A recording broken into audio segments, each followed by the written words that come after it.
పితృదోషాలు ఉంటే అసలు వారికి ఎటువంటి లక్షణాలు కనిపిస్తూ ఉంటాయి? అలాగే వాటికి చేయవలసిన పరిహారాలు ఏంటి గురుగారు?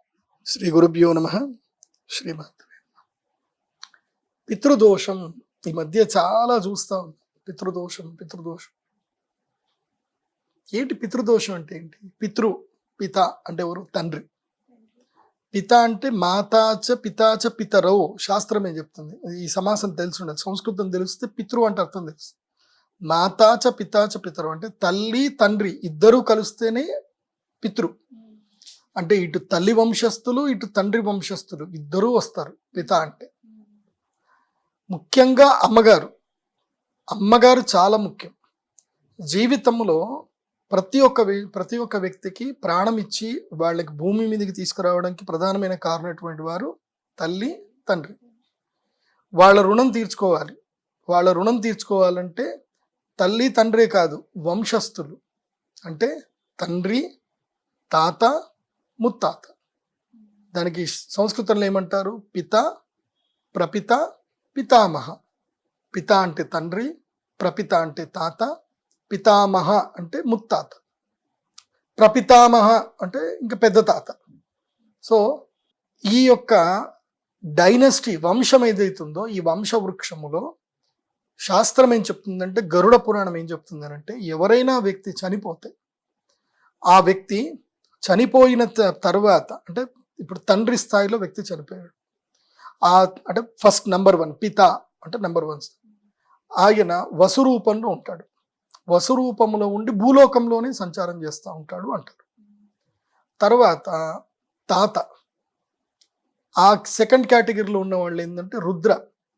ఆ రుద్ర స్వరూపంలో ఉండేటువంటి వాళ్ళు ఏంటంటే చంద్రమండలంలో సంచరిస్తూ ఉంటారు. పెద్ద తాత అంటే ముత్తాత అంటే తండ్రి, తాత, ముత్తాత. ఈ ముత్తాత వచ్చేసి ఆదిత్య స్వరూపంలో వాళ్ళు సూర్యలోకంలో తిరుగుతారు.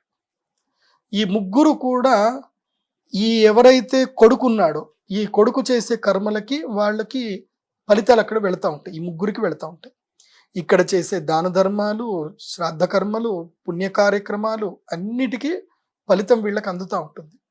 ముఖ్యంగా పార్వణ తిథుల్లో అంటే అమావాస్య లాంటి తిథుల్లో ఇప్పుడు పితృపక్షాలు ఏవైతే నడుస్తున్నాయో భాద్రపద మాస కృష్ణపక్షంలో ఈ 15 రోజుల్లో చేసే కర్మలు, శ్రాద్ధాది కర్మల వల్ల వీళ్ళకి ఏంటంటే వాళ్ళకి భోజనము సౌకర్యాలన్నీ కూడా వాళ్ళకి అక్కడ అందుతాయి అన్నమాట. అంటే ఒక 3D డైమెన్షన్ వరల్డ్ ఉంటుంది. సింపుల్ ప్రాక్టికల్ చెప్పాలంటే ఈ మరణం తర్వాత ఈ శరీరము యాతనా శరీరాన్ని ధరించి ఇంకా ఆ యొక్క లోకాలలో వాళ్ళు ఉంటారు. సో ఇక్కడ మనం ఏదైనా సరైన కర్మలు చేయకపోతే వాళ్ళకి పితృదేవతలకు సరిగ్గా అందదు. సరే ఇప్పుడు నేను కర్మ చేయలేదు, నేను చనిపోయా, నేను వసురూపాన్ని పొందుతాను, ఆదిత్య రూపంలో ఉండే అతనికి ప్రమోషన్ రావాలి. ఎప్పుడు ప్రమోషన్ వస్తుంది అని అంటే, నా కొడుకు నాకు మా నాన్నగారికి మా తాతగారికి సరిగ్గా శ్రాద్ధం చేస్తేనే మా ముత్తాత గారికి ఆదిత్య లోకం నుంచి ఆయన బయటికి వెళ్తాడు, బ్రహ్మలోకంకి వెళ్తాడు. లేకపోతే ఆయన వెళ్ళడు, ఆయన స్ట్రక్ అయిపోతాడు అక్కడనే. మా తాత వెళ్ళిపోయి మా ముత్తాత దగ్గర పోయి కూర్చుంటాడు ఆదిత్య లోకం. ఏమైంది నువ్వు ఇక్కడ ఎందుకు కూర్చున్నావు అంటే, ఈడు ఎదవా అసలు నాకు ఏం శ్రాద్ధాలు చేయట్లేదు, అసలు ఏం పూజలు చేయట్లేదు, ఆకలి వేసినోడికి ఎవడికి అన్నం పెట్టట్లేదు, వాడు ఏ పూజా పునస్కారాలు ఏం లేవు, వాడు దుర్మార్గ పనులు చేస్తున్నాడు, అందుకోసం ఇక్కడ నాకు ప్రమోషన్ ఇవ్వట్లేదు అన్నట్టు. ఆ తర్వాత వీడు కూడా పోయి మళ్ళీ అక్కడనే కూర్చుంటారు. అలా ఉండడం వల్ల ఏం జరుగుతుందంటే వాళ్ళు శాపం పెడతారు.